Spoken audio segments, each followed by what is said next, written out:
We are live. It is Wednesday night. You know what that means. Pals Pulls.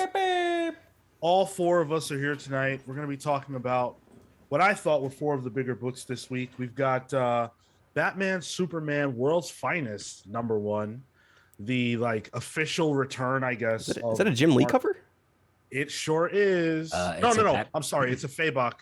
It's a Fabok and Anderson cover. All right. But it's cosplaying as a Jim Lee cover. Yeah, it sure is. Yeah. We've got Carnage #1. Wait, you can't just show the cover and not say who the cover is. Let me guess. Hold on. Let me see it again. Go ahead. Wait, let me see it. Let me see it. Is this shit? I almost said Gucci. What is the guy's name? What?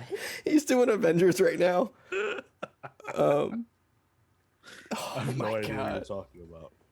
He's doing the Avengers Forever thing. He's got a name that's similar to that.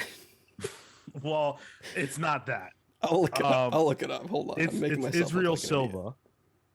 Okay. Israel Silva. Silva. Wasn't gonna get that. Yeah. And then we have Aaron Cooter. That's what I was thinking. Okay. Wait, you went from Wow. This is gonna be quite a show tonight, guys. I thought it was Aaron Cooter.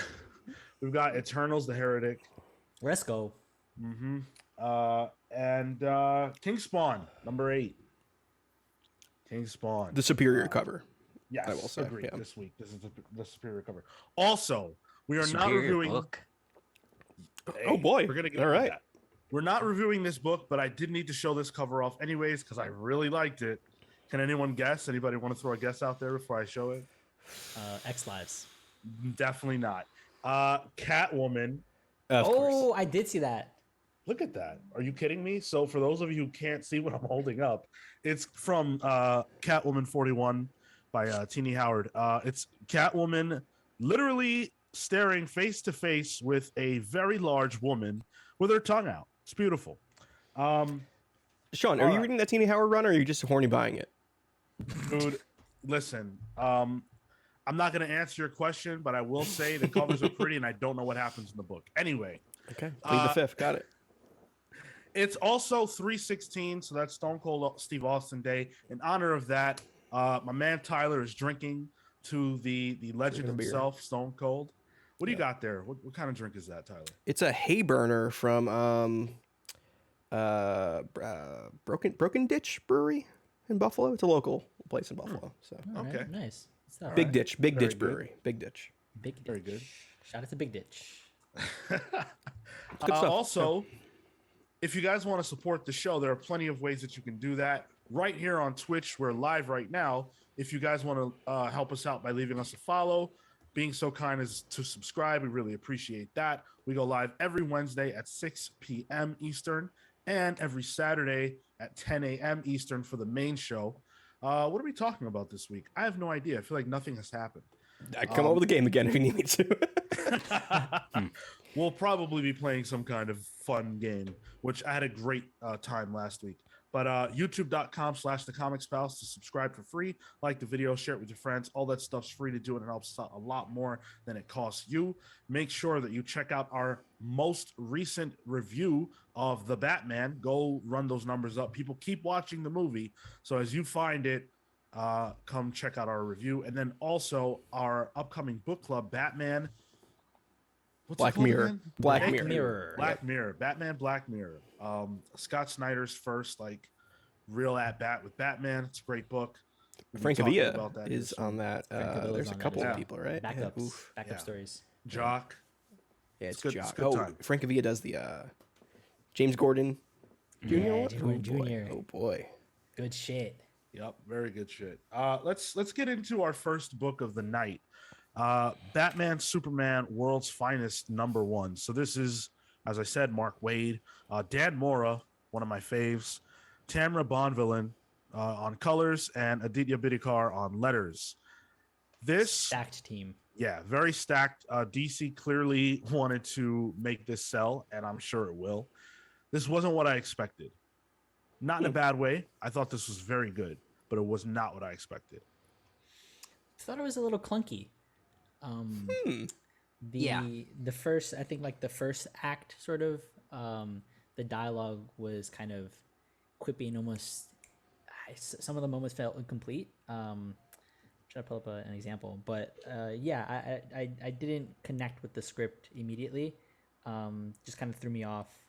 The art, Dan Moore is phenomenal, and the way that Tamara colors, she does an incredible job. And Sultan is right. Dan Moore is absolutely an instant buy. Yeah. So that's the draw for me on this one. But there was just the banter sort of between Bruce and between Superman that just didn't feel, I don't know, didn't flow very well, and I sort of had an issue with it. One of the things that called out, right, is like, your villain, my turf. Who gets to take her in? Should we flip a coin? No coin flipping, please. Coin flipping bad. Like, some of that didn't feel like full sentences, and it felt like it was sprinkled throughout the issue. Otherwise, okay. I agree. I think the dialogue is hit or miss. Sometimes it feels like Wade is trying too hard to be snappy, and it doesn't always work. Well past his snappy years. Oh, come on. I mean, this is kind of a big deal. Like, this is Mark Waid's first DC ongoing, right? This is announced as an ongoing. Yeah. Yeah. In what? Since Flash, I think, which is like pre-Flashpoint. No, that Is long? it really? Yeah. It's been a Yeah, he very, was kind very of long blackballed time. from DC for a while. Yeah, I know it was a long time. I didn't I think it think was that since long. Didio was there. I think him and Didio were the ones who had heat. Don't quote me on that. I know there was heat between Mark Waid and upper DC management for something. Damn. Was it I can- Levitz? I don't think it was Levitz. I remember Levitz being a generally cool dude. Matt's teacher in college, actually. Oh, wow. No And, way. yeah. Not even for like comic book stuff. But I heard he's like a cool dude. So I don't know if anyone has heat with Levitz. But Didio's had heat with a lot of people. So Right. I think that's, if we're gonna pick the two, I think it's more likely. But I'm a big Mark Waid fan, and I think this was a little bit of him being quippy. In my head, it was like a way of like harkening back to old comics where things were a little more lighthearted. But lighthearted does not necessarily equate to quippy. You know what I mean? But I think that's how he took it in this. I enjoyed it though. I liked seeing a kind of anachronistic DC story that's like, oh, this is just many years ago. It doesn't matter to the grand overall scheme of things. This is just a story about Batman and Superman having each other's backs, and then a little bit of villain switching, which I'm a big fan of, like villain switching whenever, Superman villain has to deal with Batman or vice versa. And I believe this was Jason Todd as Robin, or was this Tim? No, this is Dick. Yeah, I thought it was Yeah, Dick. I thought it was Dick. Yeah. I It thought has to be I thought because it was of Dick in the. the coin flip line. Yeah. Well, also he when he catches one of the guys, he's like, and the crowd goes wild or whatever. Well, I thought there was Dick in the flashback with the Penguin. Like, I thought that was Dick, but I thought when we were in Metropolis a little further forward, because it says many years before the previous one. So I thought, mostly because of the bow staff, it could have been either Tim or Jason. I think canonically the Dick uses both, Okay. and he's done that sort of through his career. Yeah. I don't think it. Not that it even really mattered to the story, but Sure. I just like these kind of out of continuity stories. Back to the villain switching thing. I do like a good villain switch, but what I don't like is the sort of random grab bag of villains like this. Oh, Poison Ivy's all of a sudden in Metropolis, and guess who shows up? Metallo. Oh, it's the organic versus the inorganic, Cale. Which they don't ever drive Right, home okay, you know thematically what? at all. But Got your ass. They sure did. I guess I fucking like it. also, it's Dan Mora drawing Poison Ivy in like classic that- like green I wasn't tights Poison complaining Ivy. about that part. Yeah. Does anyone like Metallo? Yes. Yes, I do. Oh, you would, Sean. You would. He's awesome. Wait, why do you say that? Why would I? I don't know, because it's something I don't like. I don't know. Is that how this works? 'Cause it's in a I don't Kate know. book. Of course you like it. No. You know why I like Metallo? Because he is a tortured man.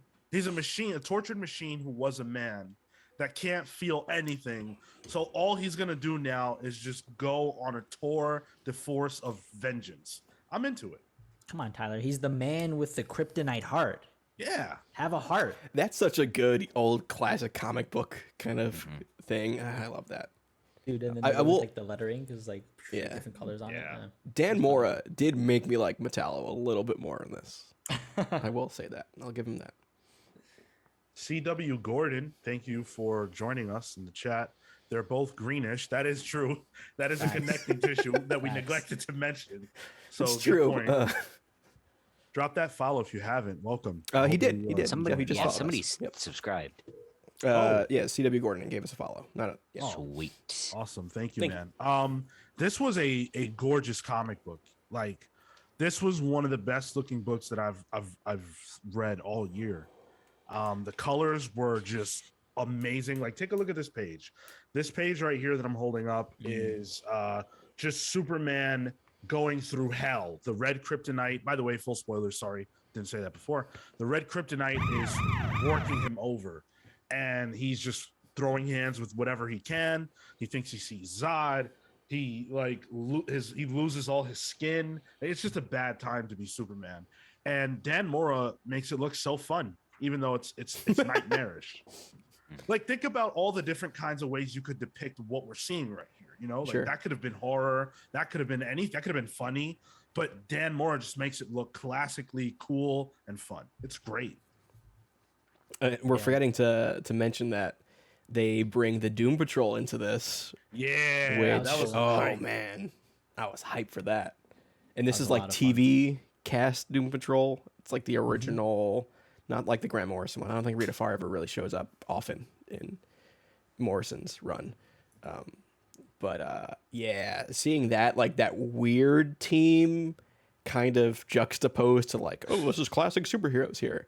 And like Niles Calder is introduced in like this dark room and he just has kryptonite surgery equipment. Like he was preparing for this. Like, oh, so good. That's such a random inclusion, right? And like 6 months ago, I wouldn't have cared. But since we did the Doom Patrol book club, now I think they're cool. And I was like, oh my God, that's awesome. Robot Man. Yeah, that was great. Smart decision on Mark Waid's part. I feel like structurally, there's just nothing wrong with this. It had every ingredient it needed to be something that I would enjoy for what it's going for. Sure. Yeah, I think it was fun. It was fun otherwise. So this is super nitpicky. Sure. So take this with a grain of salt. Do it. But there are moments here where the lettering, love Aditya Bikar, but there were moments where there's just like inconsistencies with the lettering. There's where is it? A Fachum. I'm gonna see if this works. Hold on a second. Let's move this over. Here we go. All right. There's a Definitely not. there's a Fachum here, right? That goes across the page, and then later he throws it again. Where is it? But the A is lowercase over here, and that killed me. I couldn't handle it. I threw a fit. I think it's meant to be read differently. You know what? Okay. One's a Marco likes it. Fatum You know what? and one's You know a what? Fachum. You know, okay. All right. Yep. This is different onomatopoeias, Marco. It's different sounds. Okay. One's Fathum because he's landing. The other one's just a straight Fachum. Okay. This is classic Fachum versus Fathum theory. I resign myself. Thank you very much, everybody. This has been great. You're lucky there wasn't a Krakathum either. Mostly because that's a Thor sound effect. But, you know. I'd Oh, agree. what's good, Casey? You're right. It is a soft fishum. I'm realizing this now. Hey, soft Casey, Fachum. welcome, man. Thank you for joining. Appreciate that. Yeah, I thought this was a lot of fun. Had a great time with it. Can't wait to see where it goes. The possibilities are endless whenever you pair Superman and Batman together. But if this is the vibe that the book's gonna be, then I'm definitely in. I think the Doom Patrol aspect of it at the end, where like Calder is gonna do surgery on him, I thought that was a cool like cliffhanger. Yeah, Yeah. that's a good hook. And also, like, DC has been constantly publishing Batman/Superman as a comic for years now. And, like, seeing them finally bring back World's Finest means, like, I Yeah. think they have big plans for this. I hope so. Well, even the addition of Robin as an active player in this, Mhm. like it harkens back to the old stuff where it was Superman, Batman, and Robin. Yeah. I hope that they do make their way into the modern age. I kind of feel like maybe they'll be telling stories throughout their history, not necessarily stuck in one fixed point. So I'd like to see them jump into the modern age at some point. But I kind of hope for that, honestly, like, just to jump around instead of just Yeah. being like, this story continued. Yeah. right, pull it for sure. Yeah. Easy pull. Yeah. No doubt about it. Let's talk about Carnage. Carnage #1. I think we've all been anticipating this pretty hotly. This is, of course, Rom V. Let's go. Yep. Francesco Manna on art, Dijo Lima on colors, and Joe Sabino did the letters. For the main story, there is a backup story that is by David Michelin and Ron Lim, with Roberto Poggi on inks, and Israel Silva did the colors. This was not what I expected, but not necessarily in a good way. This felt a lot more basic than I thought it would be, which is fair because it's Carnage. But it just, I don't know, it didn't do anything terribly interesting to me. Agreed. Interesting. I think it kind of did the same thing. I mean, I'm getting, not to pigeonhole Rom V, but I'm getting Swamp Thing vibes a bit from this, in the sense that it is not what I expect the first issue to be. Like in the first issue of Swamp Thing, the Swamp Thing, we never got any Alec Holland. He just threw us right into the deep end of this whole new story that's kind of separate from everything. And like, that's kind of what we're getting here. Like, Cletus Cassidy is not in this at all. The kind of specter of what he was is, but the character itself isn't. This is really the Carnage symbiote trying to forge its own path. And you mix that real kind of almost cosmic that the Carnage stuff has turned into lately. It's almost like a mystical cosmic sort of thing. And you mix that with the detective story. It's not what I expected at all. Which I'm kind of ready for. Like, I trust Rom V to kind of get me there. Okay. It occurs to me that's very Lovecraft. Oh, okay. Yeah. Oh, Lovecraft that. by way of Rom V. I you know I what? would have That's good. I would have loved it if they leaned in that direction more. I felt like that was not predominant enough for me. Like, you know, if this dude, this killer, the serial killer guy was like a part of a cult of Carnage or something, and they were working towards summoning Carnage, and it was this big thing, and Carnage was like this mythical monster. You know what I'm saying? If he was brought into that status, I think that would have been really cool. I like the idea that someone is worshiping Carnage. That harkens me back to Maximum Carnage, where they're driving everybody crazy. But I just felt like this was very low scale, and I wanted more, I guess. Obviously there's a lot of time to go. I'm sure that there will be, more things that that unfold, but for now, this didn't light me on fire. It also felt really short. Am I the only one who felt that way? Was this standard length? This felt normal to me. Yeah. Yeah. Just the main story? I think it was a little shorter because the backup starts, at least for me, the Yeah. backup starts at around 22, whereas the initial issue itself ends at 19. Yeah, so that's a few pages Okay. shorter. I could care less about the backup. Yeah. Yeah. I mean, to be honest, I probably enjoyed the backup more. Like, really? really honestly. I don't know. I didn't get anything out of the main story here. There was personality from Carnage. Granted, it was Cletus Cassidy, but like there was personality there. Yeah, and I felt that was more different of a spin on Carnage than I saw in the main story.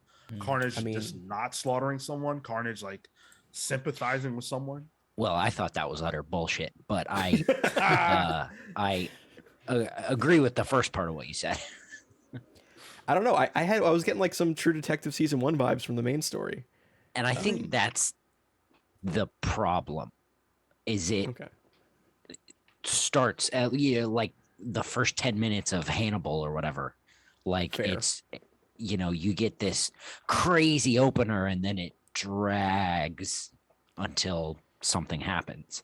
It's become cookie cutter. It's like Silence of the Lambs. It's like Seven. It's like at this point, this is the thing we've seen in multiple mediums. Fair. Wow, I couldn't connect with it on that level. That's so interesting. That might be I a didn't- good thing that you can't connect with Carnage, Sean. That's probably a healthy thing. But like, I even thought the dialogue was a little, ho hum. Like it really. I was surprised by how little there was within the dialogue. At least for me. No, I was kind of right there with you. I think I expected maybe I came in with some expectations because of Rom, and so like that kind of soured me on what I got. But yeah, I definitely don't think this was. I don't know that this was a great setup issue for where we're trying to go with the character, for me. Yeah, we should talk a little bit about what happens here. So, as was mentioned, there is this detective angle. There's a serial killer on the loose, and the law enforcement is trying to track them down. We learn that he's the son of a mortician, and all this crazy backstory, which I liked. I thought that was cool enough. But he's working towards summoning Carnage, and he's actually drawing Carnage's new symbol. Which reminded me for the first time of Uzumaki. I thought about that as I was reading this.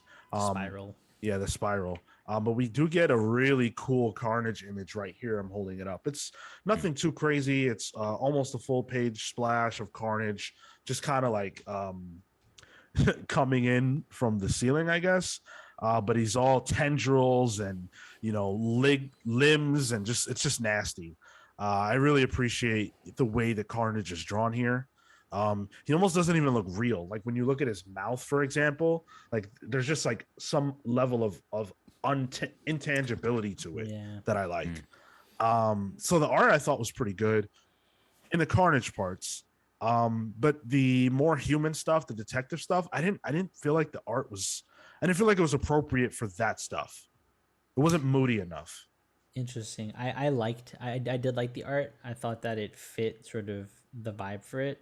Again, I think I'm a little bit more partial to some of like the more cartoony aspects of it. For me, I popped straight off the opening where he has this seemingly summoning dream sequence. The I don't know what the eyeballs fuck was that. like that was cool for me. I'm like, oh, I'm connecting with this from on the art level. So I did enjoy it. Can I just say justice for my man Hydra Man? Yo, for real. Like, yeah, it's just awesome in this like in like 3 panels. I mean, he's Hydra Man. He could probably come back from like a drop of water or some shit like that. It's gonna rain or something. Have you guys read Absolute Carnage at all? yeah. Okay. I read it, and I think we reviewed. Maybe it was issue 1 that we reviewed on the show. Rings a bell. Yeah. Yeah. I think That's it's where Carnage kind of shifted into this more space character, not even space, like space by way of Earth kind of character, cosmic. Yeah, right. So seeing that opening panel where our main detective kind of gets shoved into some kind of dimension, and it's like freeze frame, probably wondering how I got there, and then they get over to the actual main story. That was a bit of a hook for me. It's kind of a tired way to hook you into a first issue. It's the flashback or flash forward, and then it's the current present day stuff. Yeah. I think it's cheat code first issue stuff. Sure. But it was enough where I'm like, I know this guy can handle the green pretty well. What the fuck is this dimension? What about the red? Yeah. So it was enough to wet my tongue and want some more. That sounded oddly sexual. I would say pull it. I think Rom Really? certainly. Yeah. After all that, okay. I didn't hate it by any means. It just didn't really speak to me in the way that I was hoping. But Rom V is so good at what he does that I think there's no way that this doesn't end up improving. And then also, you liked it, so clearly there's something there that I just didn't pick up on this time around. Gee, thanks. Yeah. I agree. It's Rom. He's gonna pull some shit and it's gonna be amazing. Yep. Again, Marvel doing these more villain-centric series. Yeah. with I'm good not a big creative fan of teams. that. Really? Oh Yep. man, every one I've read has been fun. Yeah. I don't really want to like get into their minds or know what they're thinking. Like for the most part, I'd rather them just be the Bad guys. antagonist. Yeah. Interesting. This is probably just personal taste. I don't care about Carnage, so I wouldn't pull it. Oh yeah, neither do I. Yeah, if you like Carnage, sure, pull it, but it's not for me. Also, if you like Carnage, probably go to a therapist. Carnage Yeah. rules. Yeah. With a Z. With a Z. Yeah. Let us know what books you guys are pulling. Did you pull the books that we've talked about so far? And are you going to continue? Write in, let us know. If you're in the chat with us now and you've read these books, talk to us about it. Or just talk to us about what you pulled this week. I did want to mention, I read X Lives of Wolverine. Oh, I know we you? didn't do it for the show. Yeah. I just felt like we should be doing number ones. And I don't know. I was kind of slowing down on the X Lives bit, but it ended really, really well. Okay. Yeah, I'll probably read it It tonight was, then. it was very good. I highly recommend reading that. I didn't love the series throughout, but that was a great last issue. And now I understand exactly what Benjamin Percy meant when he said that he was trying to tell the definitive Wolverine story. Interesting. Okay. Yeah. Let's talk about Eternals, the Heretic #1. So this is obviously Karen Gillan, who's been writing the Eternals the whole way through, and will be writing the upcoming Judgment Day event. That A pairs the trailer just Eternals- dropped. Yeah, the trailer just dropped. Yeah.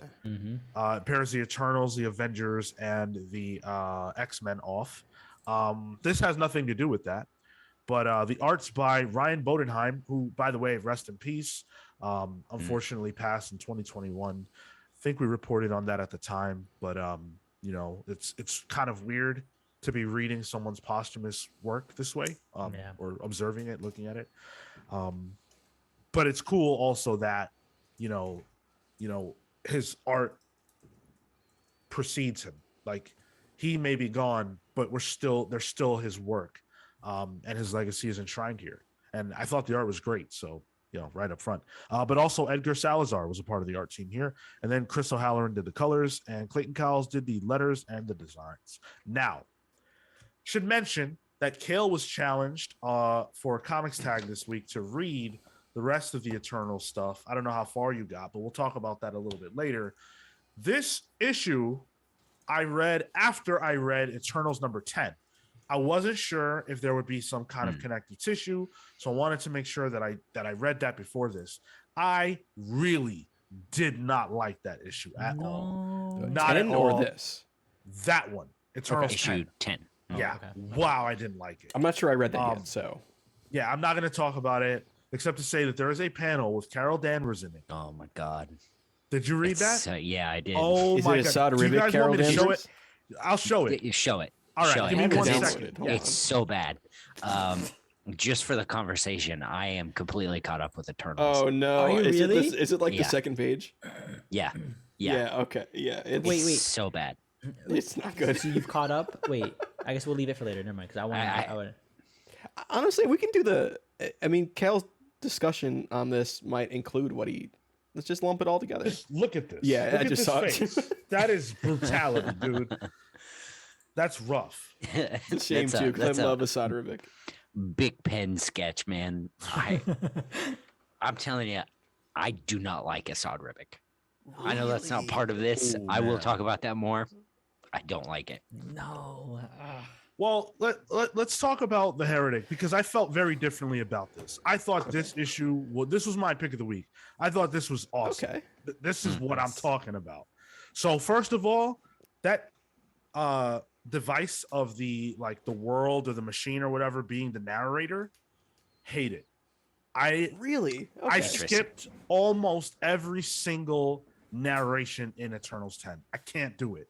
And the fact that it was here, I was immediately put off. I was like, right, this is why I don't like this book. Damn, you got tilted going right into this issue. Yes, I did. But then like it goes away, and I was very pleased with that. And the dialogue was a lot more straightforward and not trying to be funny in ways that don't really make sense for these characters. Ooh, I disagree. Cool. Well, we'll get to it. But seeing Thanos as the Prime Eternal and like his quest, and then him meeting his grandfather, who's like this ancient mad titan type person. You mean who Darkseid? is yeah, right. He is absolutely Darkseid. Like it was amazing to read his story and what he did, and like, oh man, I was enraptured by this. So this wasn't my pick of the week. I think World's Finest was my pick of the week, if I'm being honest. Oh, I thought you were But gonna say Kingspawn. this book had my favorite page of the week, Yeah. where it's Which that is? page where you first see Uranos, and I think Mine, yours. Uranos. I hardly knew Os. Oh, that doesn't work. Oh man. No, okay, so you see Uranus sitting on the chair, and he says, "You killed half the universe, boy. 50%. What a lack of commitment. Do something or don't do it." That was Which good. That was real is good. probably one of my See- favorite, just like one-page lines and like introductions to a character that I've seen in a long, long time. Yeah. See, to me, that's the type of humor and sort of wittiness that Kieran Gillen, that dry, very dry humor that Kieran Gillen does very well. See, that I liked. That I thought was fine. But then you go to Eternals 10 and someone says, I haven't read always it did. yet, Sean. What? I haven't read Eternals 10 yet. Don't worry about it. I'm not spoiling anything. That's Someone fine. says, I won't worry. Don't worry about it. Don't worry about it. Shut up. I always did gotta want shit to on this book. Don't star worry in a about it. Die Hard remake. Like, what the fuck are you talking about? Dude's You're an an actor. Eternal. Like Die Hard. No, come on. That's Does Kingo. Kingo say that? I know who it Like- is. Well, did a apparently whole- not. He did a whole fucking Indian dance number in the film. Where I hated You it. saw that, Cale? Eternals? Yeah. Yeah, you didn't listen to our review. I absolutely hated it. No, I didn't listen to the review because I hated the movie. Sorry, guys. Didn't want to waste more of my time on Eternals. That's fair You got, a, enough. you got a long road coming, my friend. Yeah, we're about to watch Morbius, allegedly, possibly. Oh boy. He's the new Marvel legend. Are you kidding me? So, there are so many awesome panels here. Just watching Uranus wipe people out, wipe Yeah. deviants out. He His wipes com- Uranus. His commitment I'm to a child. destruction is, well, it's fantastic to read. He's a bad man, and I'm like, where was this character my whole life? Locked He up. fucking slaps. Yeah. Locked up. Yeah. Listen to locked up. Akon the whole time. He brought that back from the future with him. Yep, To yep. listen to those sick tunes Hey, 300 years ago. he had like whatever. he brought a Zune from the future over.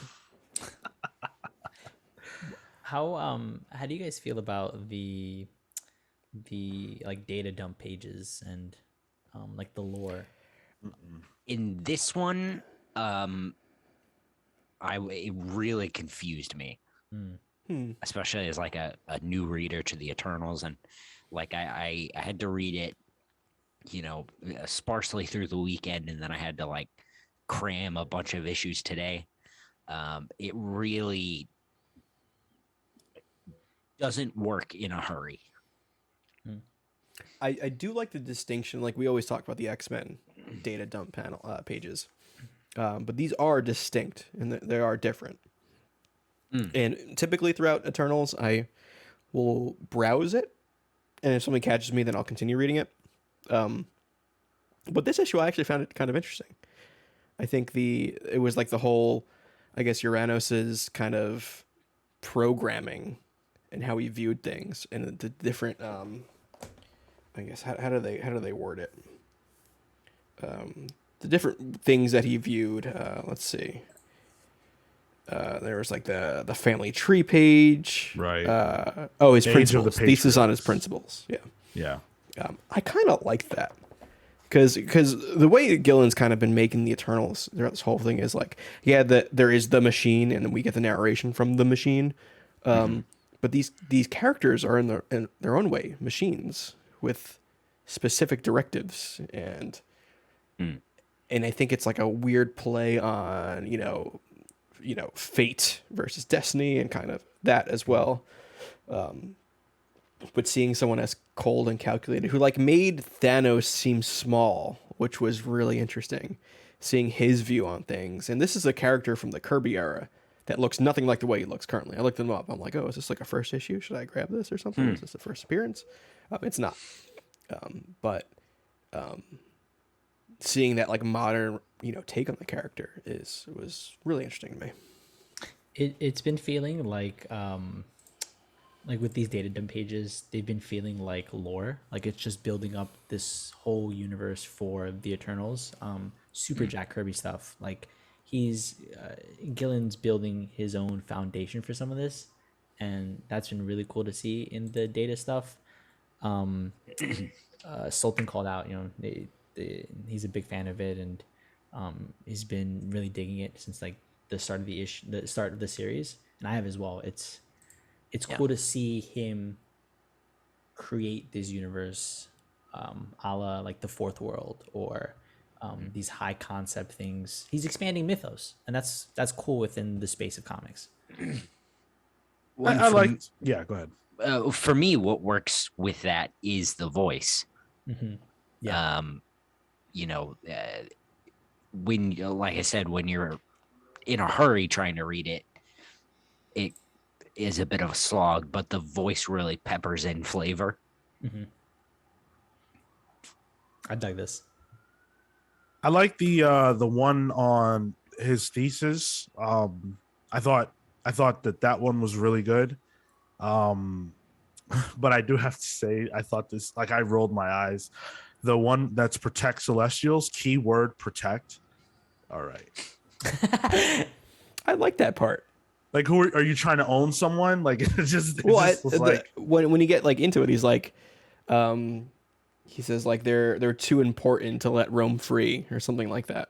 Oh yeah, And the point of it was good, but just the fact that it said keyword protect, I was like, okay. Seeing Thanos not flinch at this mass murderer was also cool, and the fact that they bond over that ultimately, I really enjoyed. I don't know what this is going to mean for the future. Obviously, it's something really bad. Thanos has the capacity now to, commit a similar level of destruction. But, this was a great issue to introduce all that. I'm glad this was its own thing and not just an issue of Eternals. What's cool about it, right, is that everybody in the Eternals, and Cale, I'm sure you can speak to this now, is playing some sort of long game. And him giving him the failsafe, right? That's just long game for Uranos, right? He's had what 1 million plus years to think through what his next step is, and now this new player's come on board who has his own machinations and desires, and he sees something in this guy, and he's like, oh, I can fuck with this. This is something that like will at some point lead me to be able to do something within my own agenda. Mm-hmm. And that's been the driving force for all this stuff for Eternals. So I'm super excited to see what comes out of this, because this is not related to anything that's going on with the upcoming event. This looks like he's putting down he's giving us rope for a future storyline. Yeah. You guys caught the Watchmen reference, didn't you? No. Uranos says, what do you think I've been doing for the past 400,000 years or whatever? Oh, okay. To his brothers. Yeah. I can't believe you would think about building such a weapon. Build it. What do you think I've been doing for 400,000 years? That's right. Like That's I already right. did it, sort of thing. Yeah. Did they think it's I'd funny, like spent it idle? Yeah. This whole Eternals run, and I know we're talking this one issue, but I can't help but think about the Gihren's run on Eternals is kind of what I feel like the Fraction Soul Inhumans was pitched as. It was pitched as like this Game of Thrones kind of story, with the multiple houses of the Inhumans, which it wound up becoming kind of just schlocky superhero stuff by the end of it. But this does have that kind of Game of Thrones feel, this Eternals run. Where, like, especially when you have Druig, who's the slimy hand of Thanos sort of thing. Love it. in all like the other characters. I mean, yeah, 2 of the actors in the movie happen to be in Game of Thrones too, but it's besides the fact. I'm having fun with this whole. Besides that horrible Carol Danvers face he pointed out to me, which is going to completely just have its shadow looming over the issue as I read it. Thanks, Sean. It was brutal, man. It's bad. My man, it's that shadow is cast all over everything that artist does. No, dude. Have you he's read? That's good, harsh. bro. Have you read Thor: God of Thunder with Some of Gordy it, yeah. Godbutcher? Yeah, some of it. Good. It's good. He can be, Sure. Not here. but his good does not outweigh He his doesn't bad. draw women. He doesn't draw women that well, to be honest. Like women faces, feminine faces. Yeah. Okay, that's fair. Well, let's talk about King Spawn number 8. Also, yeah, that's my pull Yeah. of the week. Yeah, for Okay, sure. cool. Is Yeah? that a Eternals, the Heretic. Yeah. Oh, Oh, okay. I thought you were gonna say King I Spawn. thought you said is your pick Spawn. of the week. I almost Spawn was good. I almost chose Spawn this week. I really enjoyed it. Spawn number 8, Sean Lewis, Todd McFarlane did this week add additional script, which I can tell you what the additional scripting was if you want. It's really obvious.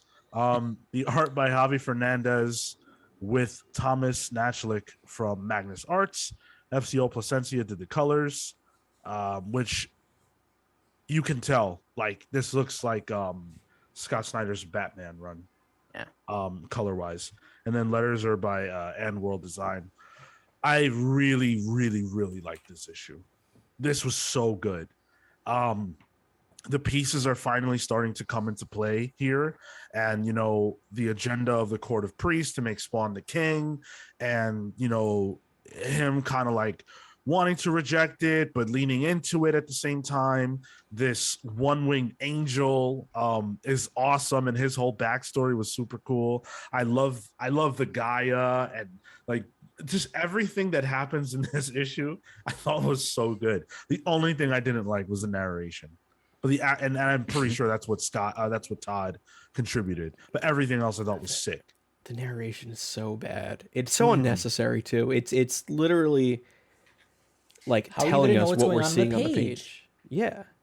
how else do you know, Tyler? I No, can't. I it's the can't exact, see the pictures. I know you're being sarcastic, but like, no, this shit pisses me off.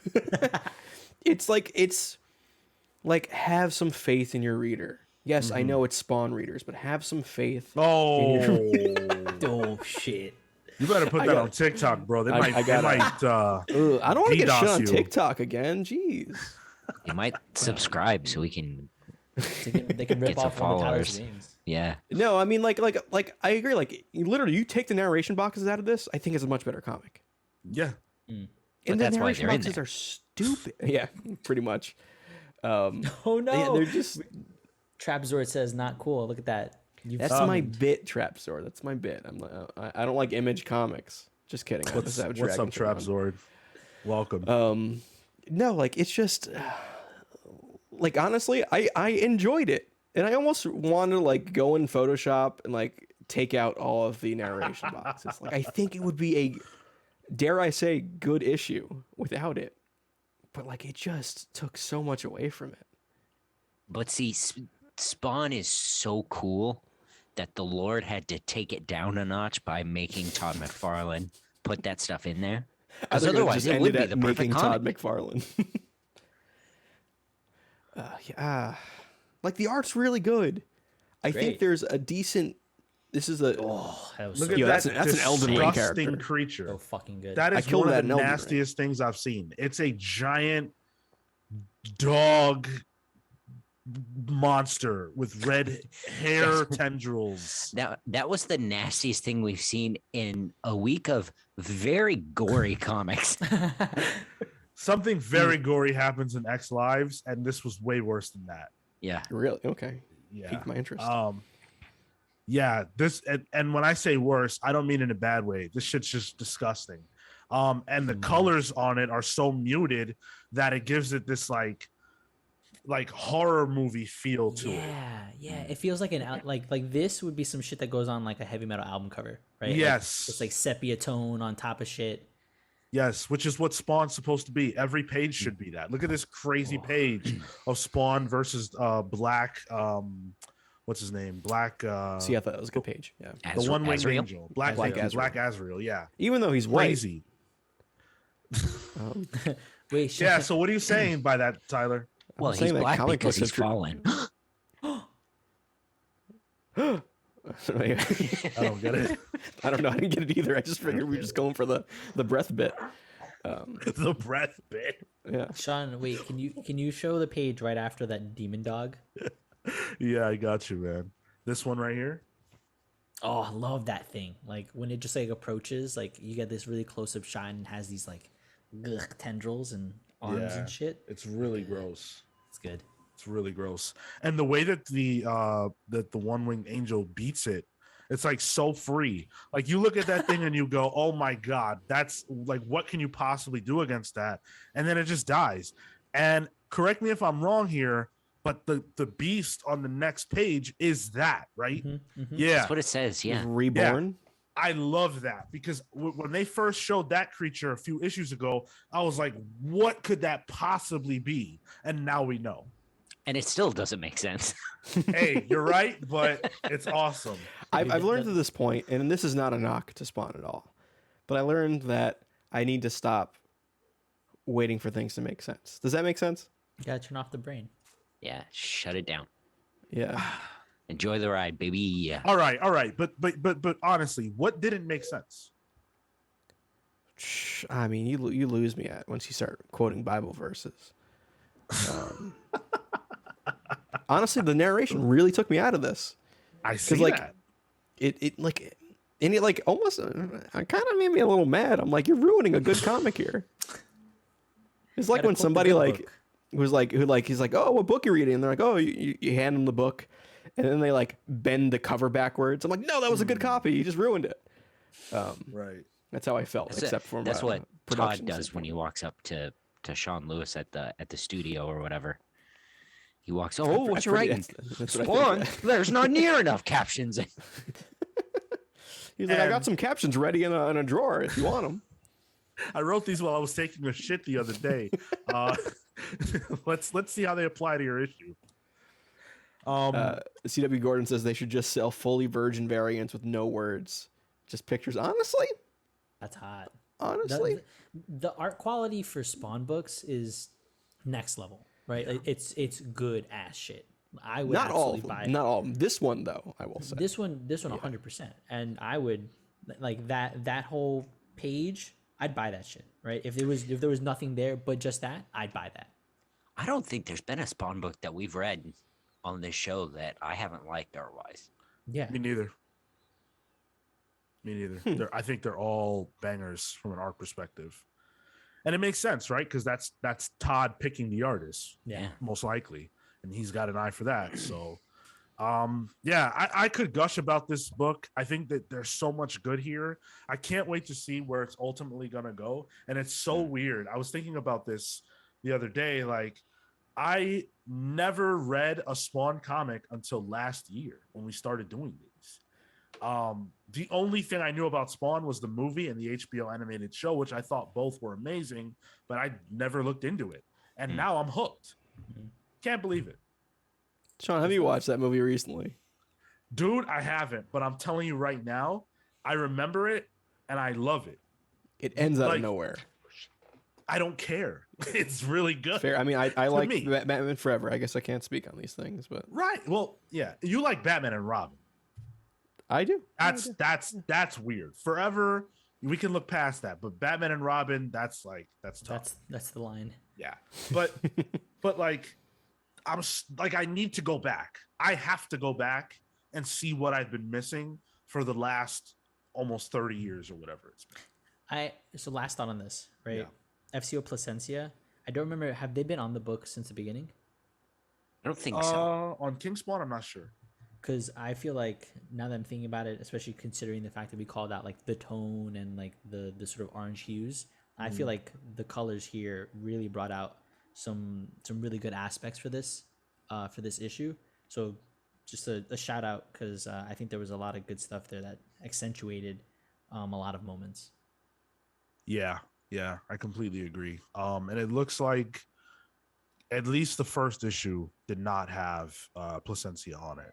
Hmm. So I don't know how far that goes, but or when he started. But yeah. Yeah, I totally agree. I say again, if you're into King Spawn, if you're into Spawn, this is an easy pull. I have no narration boxes aside, I have no criticisms of this comic book. I thought it was fantastic. It might be my pick of the week, actually. Damn. Ah, No, keep it as Eternals. What are Spawn fans called? Spawnites? Hellspawn? Spawnies, Spawnaniacs. Hellspawn. Oh, that's a good one. Yeah. Spawnanes? No, No. Okay, all right. they're Hellspawn. We are Hellspawn. Okay. So pull, pass. Pull it. Fuck it, yeah, pull it. Why not? Hell yeah. Let's go, Cale. I Yes. say Let's I go, say Cale. pass, mostly I because this feels know. like the end issue of an arc. I mean, it's got good art in it. No, this is like the second issue of the arc. Really? Yeah. I don't understand fucking Spawn arcs then. Oh, Shit's I don't happening, either, dude. but If you can get a whiteout pen and you can white out all the narration boxes, I'd say pull it. Pass on Tyler. There you go, Marco. You could do that too. You could definitely do that. So that's our reviews for the week, but we still have a little bit of comics tag. Last week, Marco tagged Cale to read the Eternals. So I believe the tag was to read the first trade. And Cale, so did you accomplish that? And how far did you get if you read past that? I didn't just accomplish that. I caught up. Whoa, this guy's going for the extra credit, bro. Damn. Wow. Try only hard thing I- over here. Yeah. The only thing I didn't get to read were the two. I think there are two other standalone things. Yeah, they're Yeah, one shots. yeah. I Which didn't are get to good. do those. Yeah, but I did. I did 1 through 10. You know what? I really enjoyed it. Yes. Yes. I still. The Eternals for me still aren't fun. I still want them to I be know what the you mean. Inhumans. Do you miss the Inhumans as much as I do? Yeah, I love I the think they're Inhumans, more man. fun. I mean, you have Karnak, and he's a guy who's like he's a martial arts master, and he sees the weakness in absolutely everything. Yeah. Dude, that Karnak That- series? Ooh, so good. That's cool good as series. fuck. Anyway, We got Icarus. He punches people. ooh, He gets a kid. Never mind. How I won't many- spoil that part. But that was interesting. Yeah, Yeah. yeah. The twist there was that issue 6. Yeah. That was some effective storytelling. Yeah, this is I feel like Gillen he really excels in writing these characters who are just slightly detached. Similar to like the his gods in The Wicked and the Divine. Characters who are above humanity but also attached in some way. And I think it really works. I think his we talked about it a little bit while we were talking about the Heretic, but I think his dry wit works really well in just about all of the Eternals. I'll give you that the Die Hard line was maybe a little on the nose for Kingo, but I don't know, it fits to me. And I think the narration device, I actually really grew to like it. Yes. Once I kind of figured it out and caught on, okay, this is the Earth, and the Earth is basically a giant supercomputer that's broken.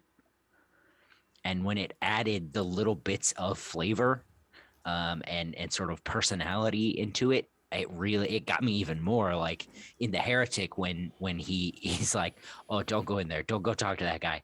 No way, I'm too scared. I'm out." I thought that was really good. So yeah, this is just great. I saw this. I got to make my biannual trip to the comic shop today, and I almost picked this up in physical. Nice. So, and that's that's a big deal for me. So, I almost bought a thing. I mean, yeah, Fair I enough. don't have money. Dude, I'm so excited you liked it. This is Yeah, it's good- all on good it's pick. all unlimited besides issue 10, right? I don't know about that. I only got the first trade. Okay. Okay. I'm not sure what's on there anymore, but yeah. Who knows? Cool. You're making me want to read it, man. But it's just like there's just no reason. Like Got a whole event we're gonna lead up to, bro. Yeah, but Like, gotta Eternals catch up. 10 was so rough to But me. that's Eternals 10. Oh, that's okay. That's a good point. The art. I didn't touch on the art. I had to say, man, I don't like Assad Ribic. I think his stuff, his highs are as powerful as his lows. Like, as amazing as he draws one thing, another thing is just absolute muddled garbage. Cale, you've been taking me on this emotional roller coaster ride. You praise it, then you come down on it, and it's Just like it's such a mixed bag. all right. And the coloring style, who's it, Matthew Wilson? I believe so. I think he's incredible. He works so well in whatever, is it like a watercolory style? Almost. There's like a grain and Yeah, texture yeah. to it. Yeah, I really really like that, and I think I've seen that before in like Secret Wars. And I always like how you can see his pencils underneath it. Yeah, Like Yeah. it's very raw in a way. too raw. Like under it's like slightly cooked cookie dough. I've made that analogy before. It's You a bit have. like it's a bit like a medium rare chicken steak. I always know that the show has to end Medium soon rare when is Tyler delicious. starts making food references. Ooh, I'm a little grumbly. Cool. Old Savage Well, Dragon's a little hungry today. maybe I'll give it a shot. I'm not sure. We'll see. But Cale, you accomplished the tag, so that gives you the opportunity to tag somebody else. Who are you going to tag, and what are you tagging them with? All right, I forgot about this part of Comics Tag. So, Improv. so I'm half-assing it a bit, and I'm Okay. gonna make a last-minute decision after I decide. Make Marco read Dick Fight Island. Who said that? Do you want to do So- the pals pulls first and take some time to think about it? No, I have the thing. It's just Okay. who's gonna read it. Okay. So the thing is Vertigo's Sandman Mystery Theater. By I think it's Matt Wagner Mhm. and Oh, the guy various. who did, Okay, so I've read it. Warlock, is it? Is it? okay, what's so it the- won't be Marco. That's great. Sean, I think you would really like this.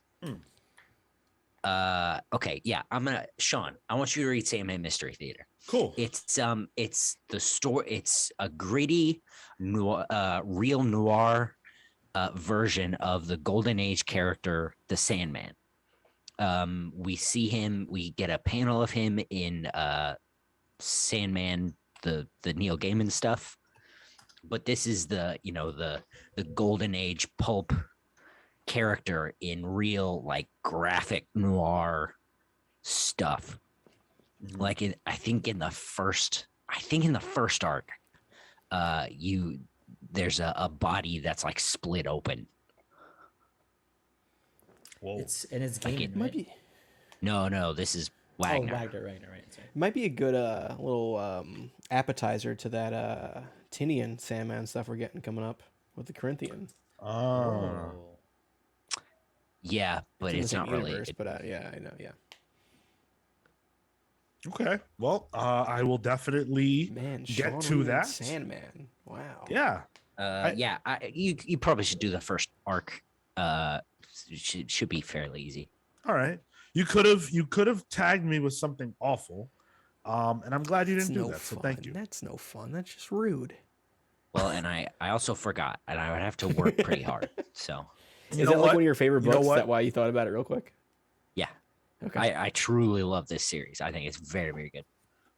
I'm gonna spoil what I'm gonna do next week right now, because I'm not gonna be here in 2 weeks, and I'm going to tag Tyler, and I'm going to let Tyler exact his vengeance on either one of you.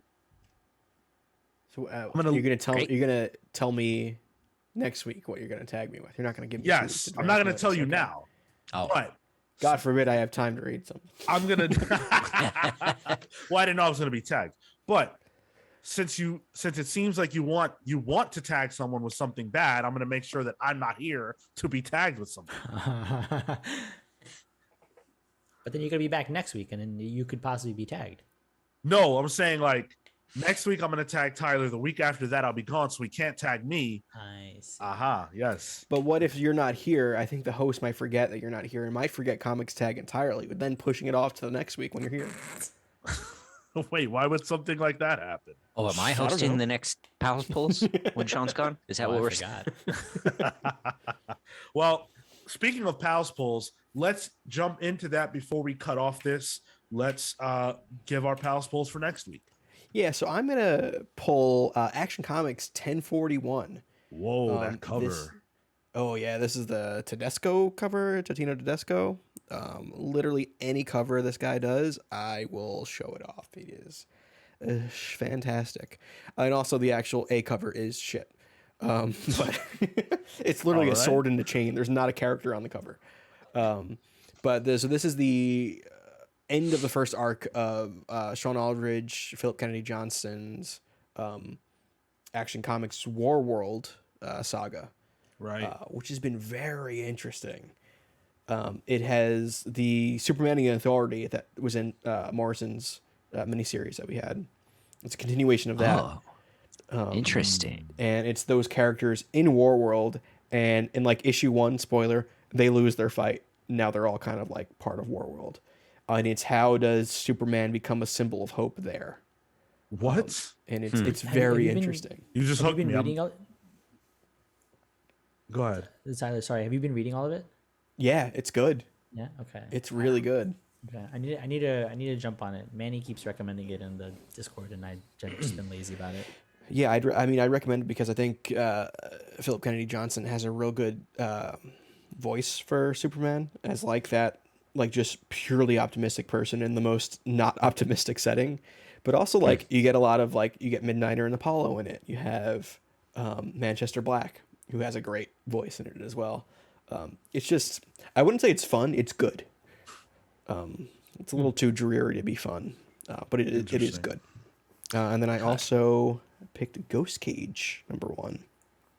It's a new Image #1 by Nick Dragotta on art and writing, with Caleb Gellner also co-writing on it. I like Nick Dragotta a lot. So Is He was the artist on East of West. Is that right? correct. Yep. Wow. Yep. Interesting. And this has a big old eyeball dude.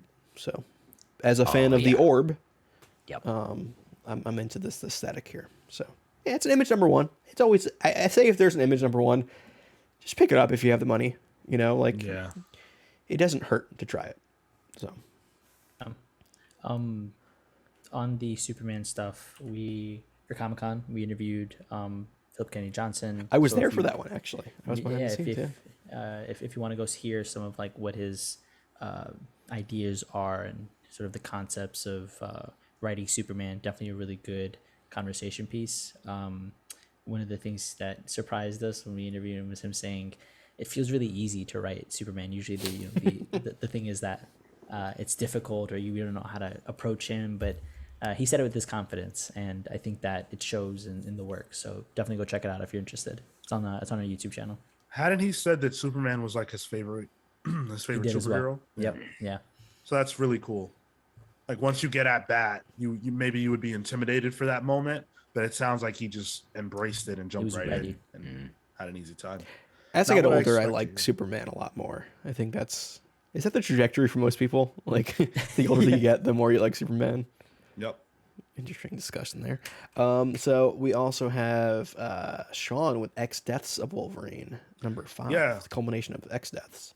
So as I said earlier, X Lives ended fantastically. It was very, very good. It does have at the end of it a tease for X Deaths and what's going to happen there. That makes a lot of sense if you think about it. And I can't wait to see how this thing resolves, man. I feel like Benjamin Percy has really built a house of dominoes, or not a house of dominoes, but like a house of cards, I guess. House of X of And Dominoes. yeah, and it's going to fall in this next issue. So I'm really excited. Which one is which? X Lives is Wolverine, Deaths is Moira. Yeah. Okay. Yeah. But I won't say anything. So yeah, I'm really excited. I think it's going to be great. Can't wait to see how that finishes. Then you and Cale also picked Rogues #1. Oh man. Yeah. Yeah. The only rogues gallery that I truly care about are the Flashes. And this is a story that focuses on their last job or whatever in a Black Label book is very appealing. I believe I read that they have to go into Gorilla City for some reason for part of their job. Yeah. And when I read that, I was like, oh my God, yes. I've been waiting. I haven't seen Gorilla Grodd in so long, so I hope he's in this. I can't wait. I don't know who I was talking to. It might have been my wife, but I described Gorilla Grodd to somebody, and as I'm explaining Gorilla City in the Flash, I realize how fucking stupid that is, and I love it. You know what? Between Kamen Rider and like podcasts, I've just stopped explaining things, especially to my wife. I just go, I think about it real hard for a second, and then I go, it's a Kamen Rider thing. Right. And she goes, oh, okay, right. So I'm not too familiar with the artist Massimilio Lucas. I might be pronouncing that wrong. But that's the Massimilio Leomax. Max. Drew Basket Full of Heads. I don't know if you read that, Marco. Yeah. I read some of that. That was good. Looks good. Nice. Yeah. That's pretty and wacky. then Marco, you had a Tom King book as your pick here. Human Target number 6? Yeah. Number 6. Let's go, baby. Tom King, Greg Smallwood, Human Target. That's all you need to know. You know it's good shit. You've been following these reviews. We've been having consistently a good time. There's just a lot of drama in there, really good, I think, character moments, and the book's been fun. A lot of fun for a sort of whodunit story, and enjoying the ride. This is the last Human Target until the this is the last Human Target before the hiatus, and then it'll come back in September, I believe. No, Yep. September. Yeah, September is generous. I thought it was November. maybe it is. I thought it was wake me September, up but it's when going to be September gone for the summer. ends. That sucks. Yep. Boo, Not Tyler, hype for this book boo. anymore. The cover is fantastic. It's like 2 colors. Yeah, It's green and it's red. very good. It's just I love it. And then Marco, you also had Peach Momoko's Demon Days Blood Feud. Everything Peach Momoko touches is beautiful, and this is no exception. I've been enjoying this series, being able to sort of see the X-Men from this historical Japanese perspective, and being able to showcase certain characters as demons or as wind gods. And there's just a lot of inventive, I think, character design, and the way that she integrates it into the story has been really, really strong. And I'm enjoying it. This is very much a manga in comic book format, and so if that's appealing to anybody, I would recommend you go back and you go pick some of this stuff up. My one gripe has been they always do number ones. It's like a subtitle and then a number 1, and so it's hard to know which one is the next in the series. And so I missed one, so I had to go back and read it. And I'm like, oh, That's okay, where I this got makes lost, sense because context. And so that's my only gripe. Everything else, gorgeous book, great storytelling. I'm a big fan. They're just one shots that have a joining thread between them, right? Yeah, there's a through line there. Man, there's a narrative. Okay. Peach from Oko, first of all, killing it with variants. Yeah. Like I posted like in our thumbnail for last week with the Punisher variant she did. Oh, so damn good. It made that new logo look even, somewhat palatable. It was great. She just has this like the watercolor style, man, and really good control of the color, because I think that's something that's hard to do is it gets away from you. Maybe certain parts get overwashed, but there's just control there, and that's really nice. wasn't she a Marvel Stormbreaker? Is that what they call them? I think she was one of Young them. Gun? Yeah, yeah. We should do a ranking of all of Marvel artist nicknames. Young Guns, Where are they now? Stormbreakers. I Oh wish yeah, I like could a ranking remember. those would be great. I know there's Young Guns and Stormbreakers were two of them. Yeah, there's more. I just can't remember them. That's so funny to There me. was there was the architects or for like the Yes. writers. Yeah. Yes. Yep. Yep. Oh my Weird god. marketing choice. Yeah. That was Oh, like I love Marvel. Bendis, Fraction. Yeah. They were part of that. Yeah, the they had like a writers architects. one like right during the heroic age of Marvel Comics. Weren't they like big names right at that point? Yeah, it wasn't Yeah, up and but comers. they It were was like, they- hey, yeah. yeah. Oh, It was like these are the guys are forming the Marvel universe going forward. It was like Hickman, Bendis, Fraction. Yeah, Yeah. those are our pals polls.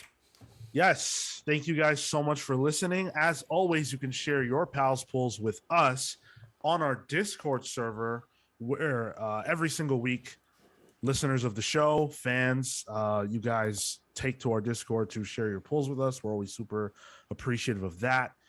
Make sure that you guys, if you're on YouTube, click that link to join our Discord server. It is in the description. Subscribe while you're there if you haven't. Like the video, share it with your friends. If you want to join us live on a Wednesday, that's Wednesday at 6 p.m. Eastern. We do this every single week. Come hang out. We're always having a great time here. And on the main show, which is Saturdays at 10, make your Saturdays with the Comics Pals. As so many people who listen to us choose to do every single Saturday. Thank you guys so much Over for a cup of listening. coffee. Yeah. Until next week, take care, guys. See you next week.